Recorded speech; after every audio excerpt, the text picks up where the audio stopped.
She pranked me with 2 pink lines which exposed a huge lie.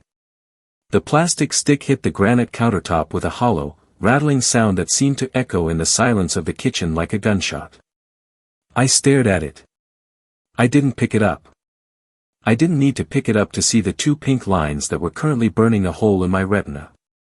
They were vibrant, aggressive, and undeniable. "Well?" Jessica whispered. Her voice was trembling, thick with an emotion I couldn't quite place. She was leaning against the island, her hands clasped under her chin in a pose that looked almost theatrical. "Mark, say something." I looked up from the test to her face. She was beaming. Her eyes were wet, glistening with tears, and she was biting her lip in that way she does when she's trying to contain excitement. She looked like a woman who had just received the best news of her life and was waiting for her partner to catch up. "You're pregnant," I said. My voice sounded strange to my own ears. Flat. Dead. Like a computer reading a line of code. "Yes," she squealed, doing a little hop. "We're going to have a baby. Mark, we're going to be parents." She stepped forward, reaching for me, her arms open for the hug that was supposed to seal this joyous moment. The hug that would end up on her Instagram story with a caption like "his reaction was everything" or "daddy era loading." I took a step back. Jessica froze. Her arms dropped slightly. The smile faltered, just a fraction, at the corners of her mouth. "Babe?" she asked, a flicker of confusion crossing her face. "What's wrong? You're in shock, right?" "It's a big surprise, I know. I was shocked too when I took it this morning."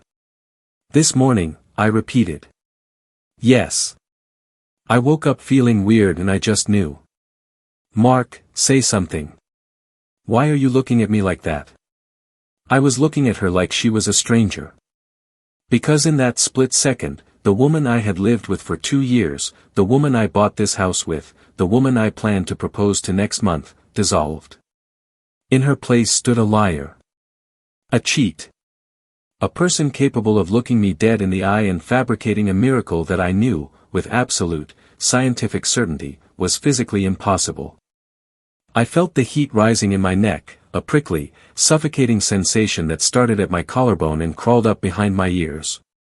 It wasn't the warm flush of happiness. It was the cold, radioactive heat of betrayal. My vision actually blurred for a second, the edges of the room darkening as my blood pressure spiked. "Are you sure?" I asked. I needed her to say it one more time. I needed to be absolutely certain before I burned my life to the ground.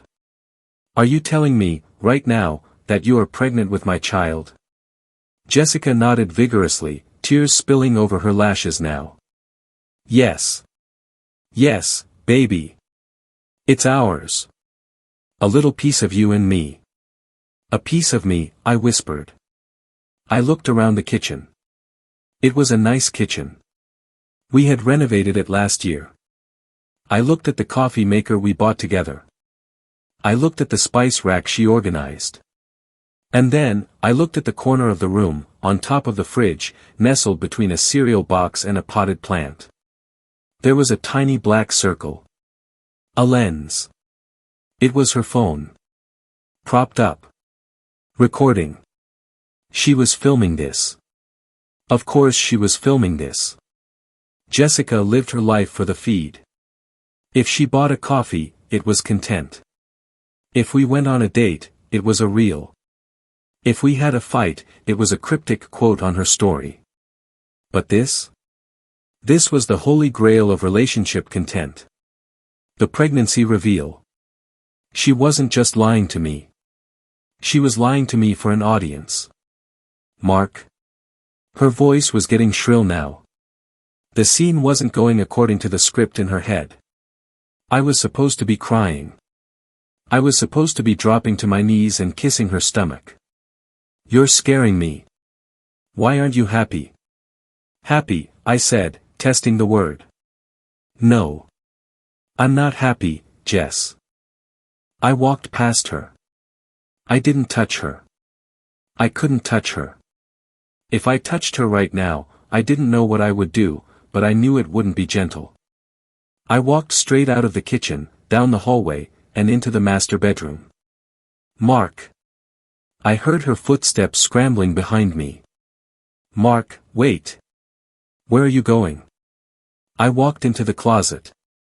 I pulled my suitcase down from the top shelf. It hit the floor with a heavy thud. What are you doing?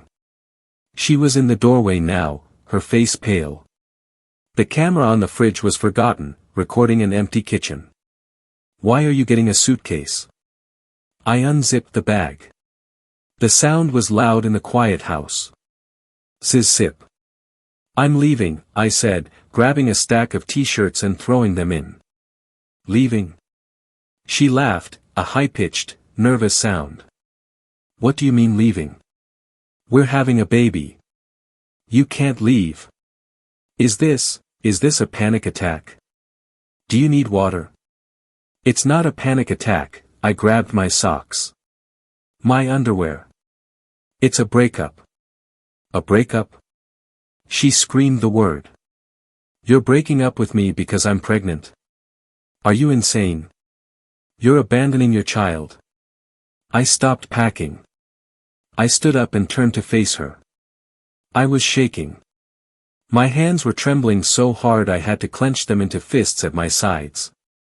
It's not my child, Jessica, I said. My voice was low, dangerous. How can you say that? She gasped, clutching her chest. Of course it's yours. I haven't been with anyone else. How dare you accuse me of cheating? You're the only man I've slept with. Stop, I said.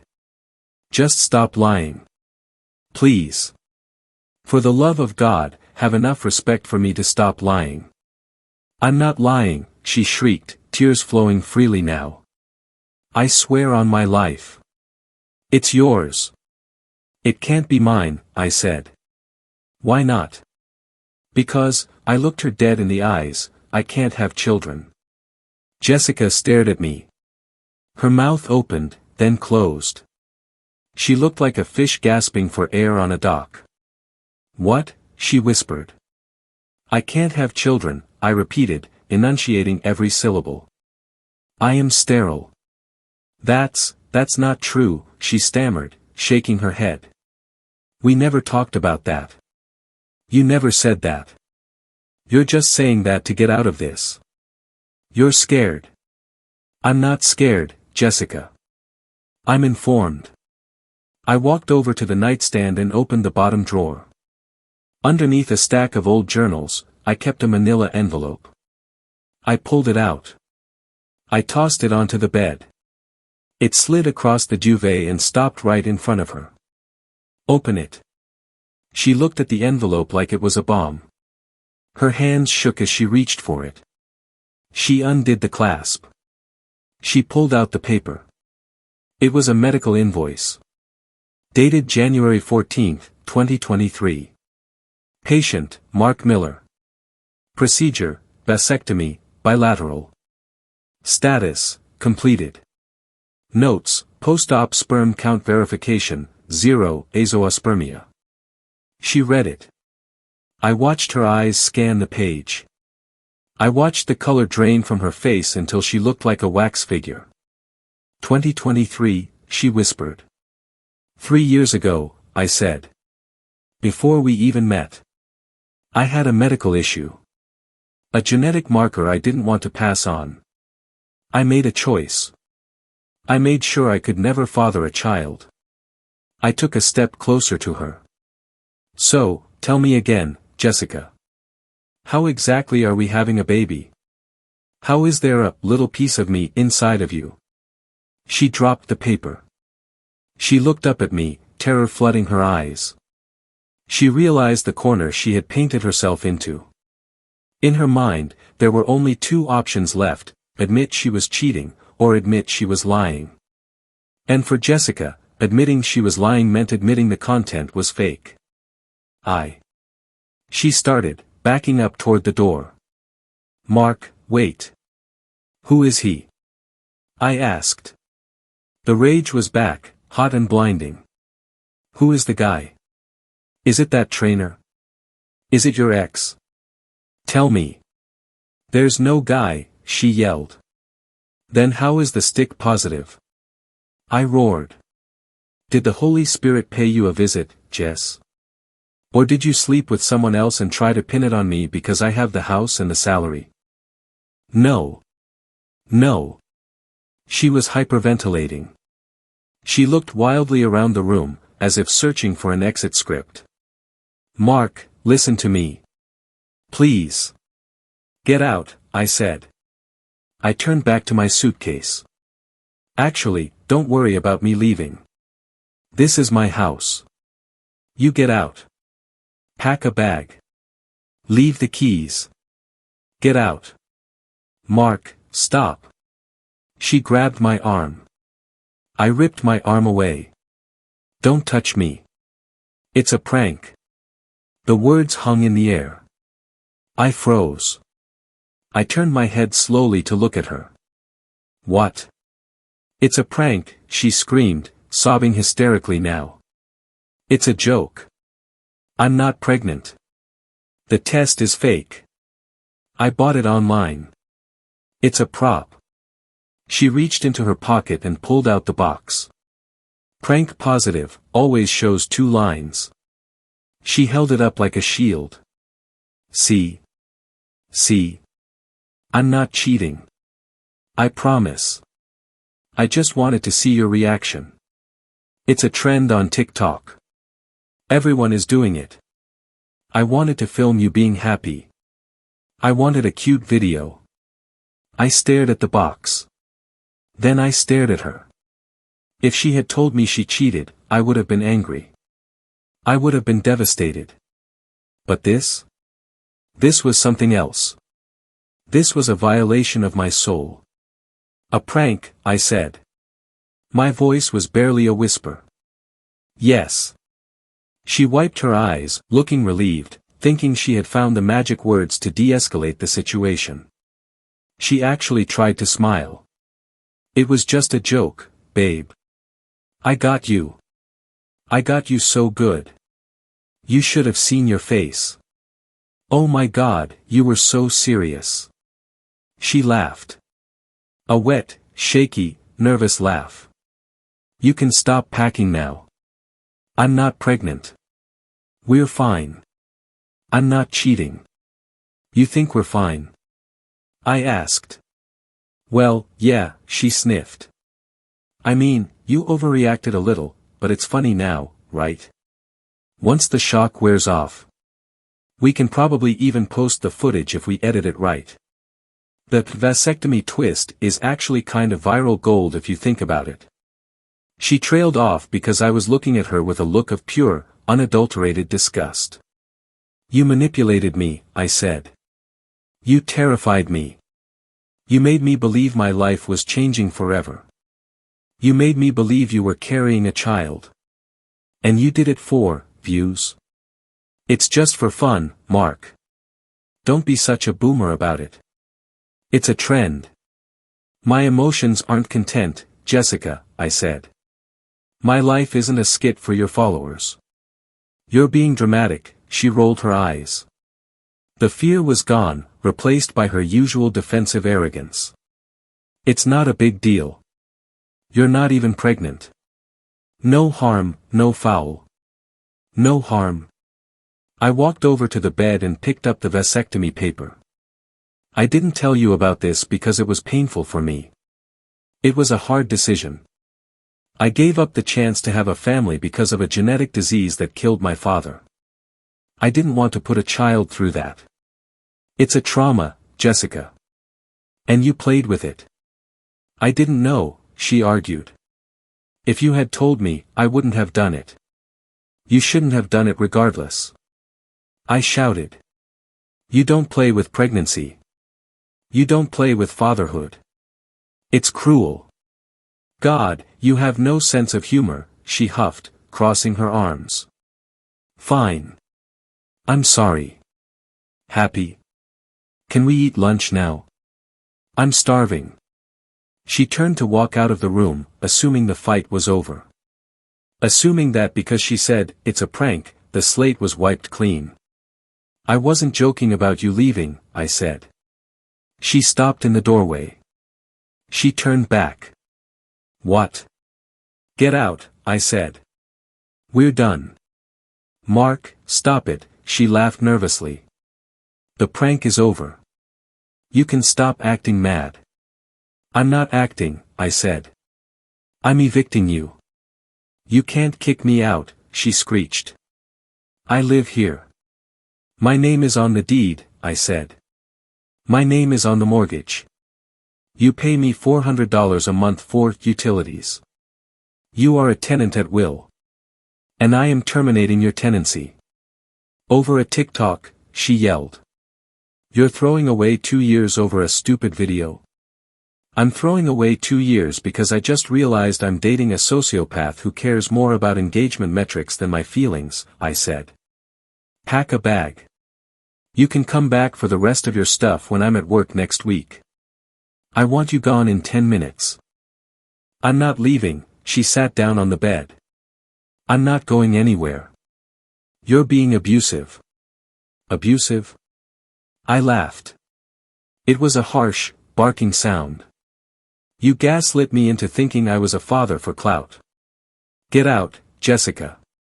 Or I call the police and have you removed for trespassing." "You wouldn't. Try me." I pulled my phone out of my pocket.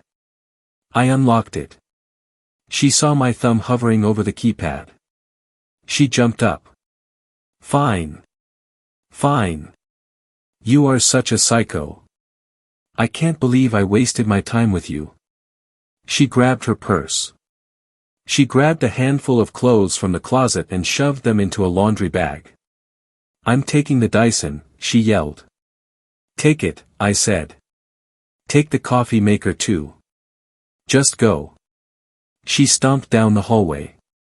I followed her, making sure she didn't smash anything on the way out. She walked into the kitchen. She saw her phone still on the fridge. She grabbed it. She checked the screen. It was recording, she muttered. She looked at me, a gleam in her eye. "This is going to make me famous, Mark. Psycho boyfriend kicks out girlfriend over prank. You're going to be cancelled." "Post it," I said. "Post the whole thing. Make sure you include the part where you faked a pregnancy." "I will," she spat.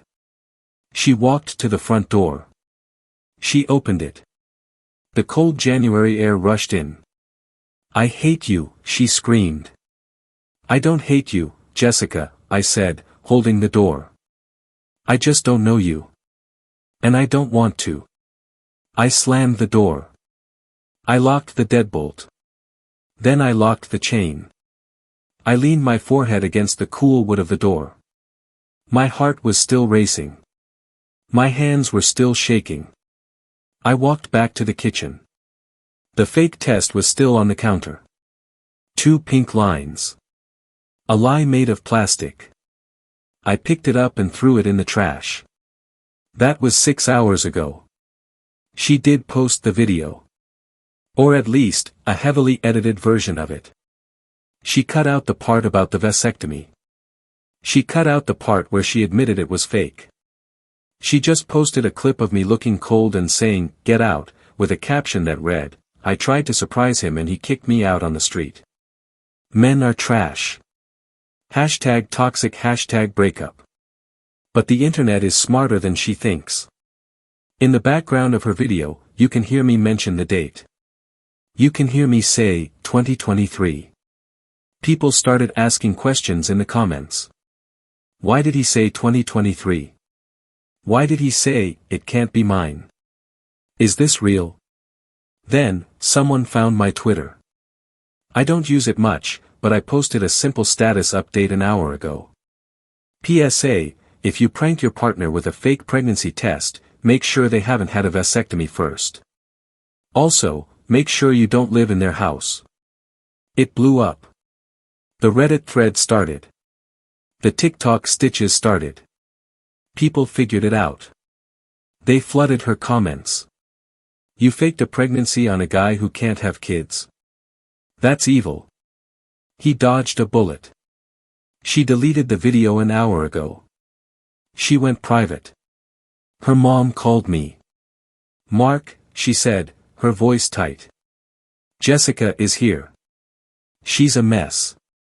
She says you humiliated her. She humiliated herself, Linda, I said. She did it for the views. She got them. She's just a girl, Linda pleaded. She made a mistake. Can't you forgive her? She loves you. She loves the audience, Linda, I said. I was just a prop. I hung up. I'm sitting in my living room now. It's quiet. The house feels big. Empty. I look at the spot on the rug where we used to sit and watch movies. I look at the blank wall where she wanted to hang a "Live Laugh Love" sign. It hurts. It hurts like hell. I loved her. I thought she was the one. But then I think about that camera on the fridge. I think about her waiting for me to cry so she could monetize my tears. I look at my phone. A notification pops up. A Venmo request from Jessica. Request, $200 for the Dyson vacuum I forgot. I decline it. I walk to the kitchen. I take the coffee maker she left behind, the fancy espresso machine. I make a cup. It tastes bitter. But it's hot. And I drink it in peace. The silence in the house isn't lonely anymore. It's safe. I realized something today. A vasectomy prevents you from having children. But it doesn't prevent you from being screwed. You have to do that part yourself, by letting the wrong person hold the camera. I'm done being content. I'm done being a character in her story. From now on, I'm the editor. And I just made the final cut. So, tell me. Am I the monster for evicting my girlfriend over a harmless prank, or did I just unsubscribe from a lifetime of drama? If you have made it this far and want to see more videos like this, then kindly subscribe and turn on notifications so you may never miss another story like this.